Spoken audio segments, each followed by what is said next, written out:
I'm unsure if Jingliu has ever mentioned this to you, but we had a mutual friend who was nameless, just like you. The foxians of the Xianzhou Yaoqing are known for their adventuring flying families. The most renowned of these families was that of our mutual friends.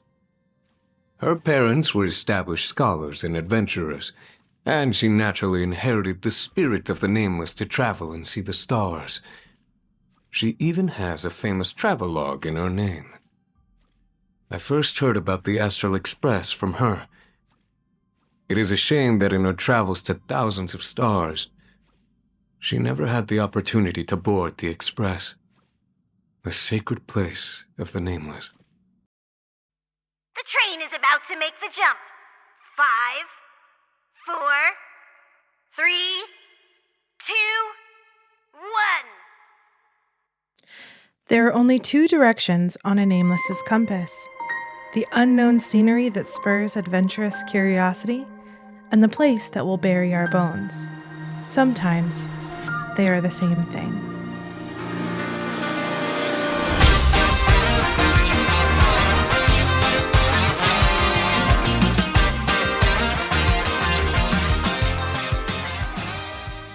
If you've completed the 4.3 story, then you'll have gotten the most recent glimpse of one of my most favorite characters in Honkai Star Rail, the foxian pilot, the Lady of Incredible Luck, secretly dubbed the Star Skiff Killer, Baiheng. Baiheng is most notably known as a member of the High Cloud Quintet, but as shown from the conversation with Jin Yuan, she was also a nameless who sadly never got to board the Astral Express. She is the author of Views of the Universe from a Star Skiff that Yao Guang recently mentioned in the 4.0 story. Is worn. It binds tightly to the supplicant and manifests the shape of the wearer's soul. I read something like this in the Views of the Universe from a Star Skiff. The beloved, mentioned in the Passerby of Wandering Cloud Relic set, and the person we hold a funeral for with Jingliu in her companion quest. Baiheng was a foxian born on the Yaoqing into one of the most renowned adventure flying families. Growing up surrounded by stories of exploration, she developed a strong sense of curiosity and a love for adventure. Her parents, both respected scholars and adventurers, inspired her to travel and see the stars. Although, as Jing Yuan stated, she never had the opportunity to board the Astral Express, she embodied everything it meant to be a nameless. She was also an ace star skiff pilot who used a recurve bow as her main weapon. That same recurve bow is the one we saw in the 4.3 quest, the one Blade, at the time who went by Yingxing, made for her. She was proficient in combat and navigation, and was said to have shot 3 arrows simultaneously from her bow while actively piloting her star skiff with ease. She was also dubbed the Star Skiff Killer because of how often her star skiffs ended up crash landing during missions. Despite being an ace pilot, very few of the star skiffs she piloted ever made it back to port in one piece. No matter how bad the situation, though, Baiheng always found a way to turn things around and make it back alive. Hence the title I bestowed upon her earlier, the Lady of Incredible Luck. She also had an unusual ability to predict trouble before it happened. Her warnings, often said as jokes, had an eerie way of coming true. This made majority of the Cloud Knights unwilling to go on missions with her. Even so, Baiheng's incredible luck became a special talent of its own. No matter how dire the odds, she always seemed to make it through, making the best of the situation and coming out on top. Her personality is described as being uniquely talented, free-spirited, adventurous, and often seen laughing freely with her friends. The way I have interpreted the information we have about Baiheng is that she was someone who made you feel comfortable the instant you met her, who you could easily open up to without fear of judgment, and someone who was always ready to share a drink, a laugh, or an adventure with you. Her confidence and light inspired others around her to shine. Baiheng sadly passed away before the events of the game, so what we know about her is left to readables, character voice lines, and in-game flashbacks. The 4 people we get the most information from and who the game states she was closest to are Danfeng, Jingliu, Jingyuan, and Yingxing. Together, they all make the High Cloud Quintet. In the hopes of giving you the best picture I can of my favorite character, I'm going to go through how each member of the High Cloud Quintet viewed her.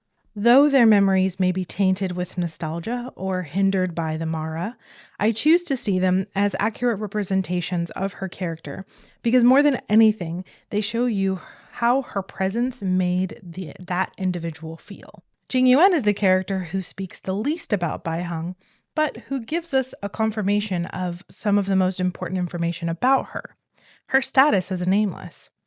However, you can tell from his tone of voice and how stepping onto the express immediately makes him think of her that she was someone who inspired him and was a good friend. He even makes her travelogue required reading for Yanqing. In the animated short, I Curve Two Dragons, you can hear Jingyuan speaking to Baiheng. Let them off the hook, Baiheng. They're still sore from losing to Jingliu. In my interpretation of this moment, you can see how comfortable he is speaking to her, and how he is sort of teasing his other companions, offering a way for Baiheng to join him in the teasing if she'd like, and to disarm any sour feelings his other companions have about losing to his master, Jingliu. Psychologically speaking, this is a common way people build rapport or show acceptance. You can see that Jingyuan thought highly of her and felt very comfortable with her. Jingliu is the most important character for Baiheng's introduction and understanding of her. Jingliu's own companion quest is where we first hear the character speak Baiheng's name, where we get the most backstory and information about her. So while I will keep this section mostly dedicated to Jingliu, there will be talks of other characters and their connections to Baiheng. Baiheng's entry in the Hoyo Wiki states she shared a particularly close bond with Jingliu, who struggled with childhood nightmares and trauma. Baiheng's presence brought comfort to Jingliu, and the two often shared the wine that Baiheng brought back from her travels. Jingliu even once boasted to Baiheng that I would cut down every star in the sky in moments of inebriation. With this information in mind, it's fitting that Jingliu's companion quest is where the player and the in-game characters develop their understanding of her. So I'll go over some of that quest here. At the beginning of the companion quest, Clouds Leave No Trace, we help Jingliu prepare for a foxian soul-soothing ceremony, or what we would call a funeral. Though Baiheng has long since passed, Jingliu has not felt peace about her passing since and wants to give her friend a proper burial. Together with Danheng and Yanqing, Jingliu makes her way to Stargazer Navalia for the ceremony. It's here we learn that Baiheng was a comrade and friend to not only Imbibitor Lune, but the High Cloud Quintet. What's interesting here is that Danheng has 2 options during this conversation: Baiheng or Pilot, and both glean different responses and voice lines from Baiheng. Let the noble High Elder drown the enemies in rain. We just need a watch from the sky, I presume? The starskip won't hold much longer. High Elder, catch us before it falls apart! The pilot section shows a connection to a tense moment where Baiheng is pleading with Danfeng, whom she calls High Elder, as that was his title, to save their starskiff. The Baiheng selection is a very confident Baiheng, stating that they should let Danfeng, using the High Elder title again, drown the enemies while they watch from the sky. Both these options are important because it showed just how much faith Baiheng had in Danfeng, and how much she trusted his abilities. I don't think I have to tell you how important protection is to Danheng's character. He is the Express's official guard, and in my opinion, the writers did an excellent job showing the connection Danfeng had with Baiheng through these short voice lines. Continuing on in the quest, Jingliu mentions Baiheng's ability to predict ill omens. Personally, I believe there was more to Baiheng's abilities than we are given in the game's story, but that is only a small opinion of mine. We continue forward, following Jingliu to the completed star skiff for the soul-soothing ceremony. This is where Yanqing asks what happened to Baiheng in the end. Jingliu replies that it doesn't matter, that they're there to commemorate her. So, what happened to Baiheng in the end? In the end, I do not think the details are necessary. We are here today to commemorate her. This is where we get more information on Danfeng and Baiheng's relationship. Jingliu states there were many who were afraid of Danfeng. They even called Jingliu in to ensure the soldiers' safety in the presence of Danfeng. They treated him as a god. However, Baiheng believed him to be mortal and the same as the soldier who stood next to her in combat. Jingliu even comments that Danfeng ran a fair share of errands for Baiheng when she was alive. Again, showing the depths of their connection, the writers helping us understand that this person is important. Jingliu also tells Danfeng how Baiheng perished, reminding him that she not only charged her star skiff into Shuhu's sanguinary abyss to destroy it, but also to wake Danfeng from his dragon's delirium. Regardless, Jingliu makes a special point here to tell Danfeng this, after immediately saying what happened to Baiheng in the end doesn't matter.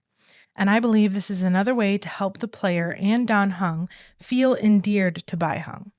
Another way for us to understand who she was and how deeply she cared, to the point of self-sacrifice for her friends. Jingliu then states that Danfeng didn't believe in an honorable death on the battlefield, like Baiheng and most Cloud Knights did, and could not accept Baiheng's death. Jingliu very kindly phrased what happened as a mistake that can never be undone, but immediately brushes any response from Danfeng off and decides to continue with the ceremony. The first thing Jingliu says at the start of the soul-soothing ceremony is to say,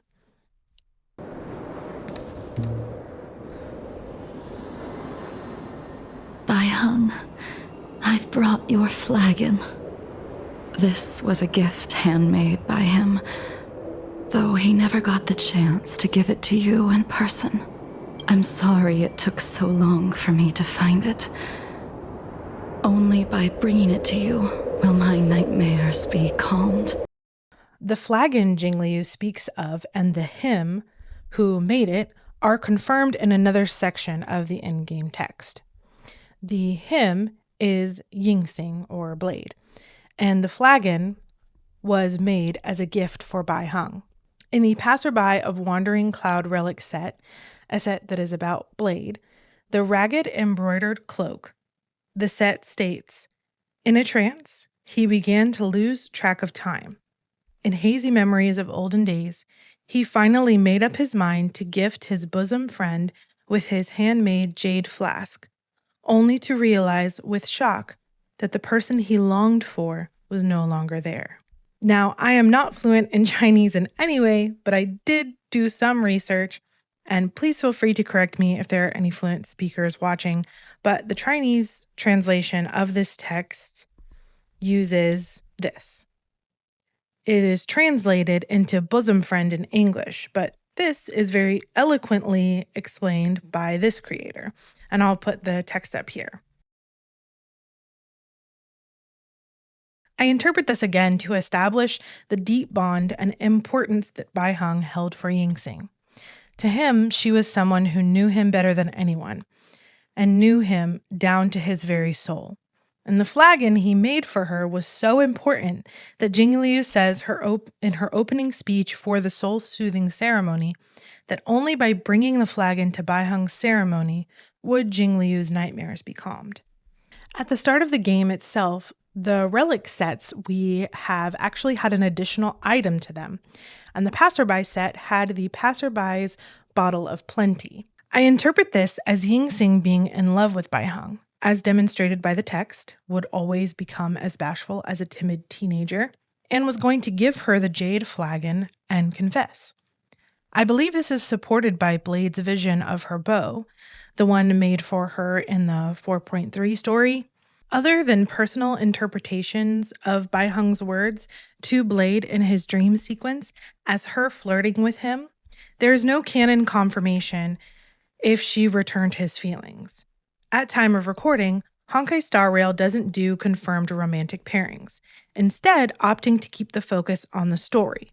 So I will do the same here and leave any romantic notions up to your interpretations. However, understanding Yingxing's depth of devotion for Baiheng is important to understand her. Yingxing was officially called an arrogant and overconfident man, but the fact that he felt as though Baiheng was the person who knew him best, who he crafted something special for, speaks volumes about who she is and the kind of action her presence inspired. Jingliu then says, "I will fulfill what you ask of me. I will keep my word even if it requires me to cut down the stars in the sky." Again, referencing the drunken declaration Jingliu made to Baiheng. Jingliu's promise here shows how deeply Jingliu and Baiheng cared for one another. That a drunken declaration can turn into a life's purpose, all because of Baiheng. Jingliu then sends the star skiff off and instructs them to go to the Artisanship Commission. There is some mention of Yingxing and his background, giving a bit more detail on what specifically happened to him as a result of what happened, but nothing about Baiheng specifically, so we'll move on to the next place they go after, the Alchemy Commission. Here, Jingliu states her reason for being there is to see the healer lady who can cure all diseases, and that she is there for a checkup. In the foreground, you see Bailu. There is still much debate about this, but the prevailing theory right now is that Bailu, the character that in-game was the first new Vidyadhara ever created, is actually Baiheng reborn as a result of the utilization of Shu Hu's flesh and the transmutation arcanum by Danfeng and Yinxing. One of the main reasons why Danfeng was confident he could resurrect Baiheng was because he had been trying himself to incorporate other species into the Vidyadhara race. Vidyadhara are born from eggs. They do not reproduce and make more of themselves. The number of Vidyadhara that exist are all that will exist.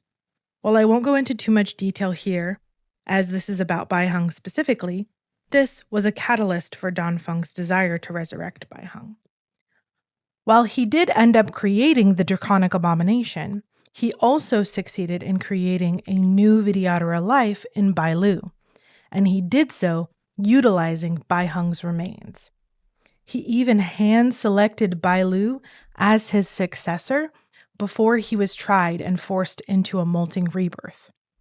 While there are many who do not believe Bailu is Baiheng, and they have presented some good information to back this claim up, I believe there are too many points in the main story that link Bailu and Baiheng together to ignore this. The biggest link being the fact that Jingliu goes to see Bailu in her companion quest. At this point, we've only visited places of great significance for Jingliu and the High Cloud Quintet. The writers having Jingliu visit Bailu is no accident.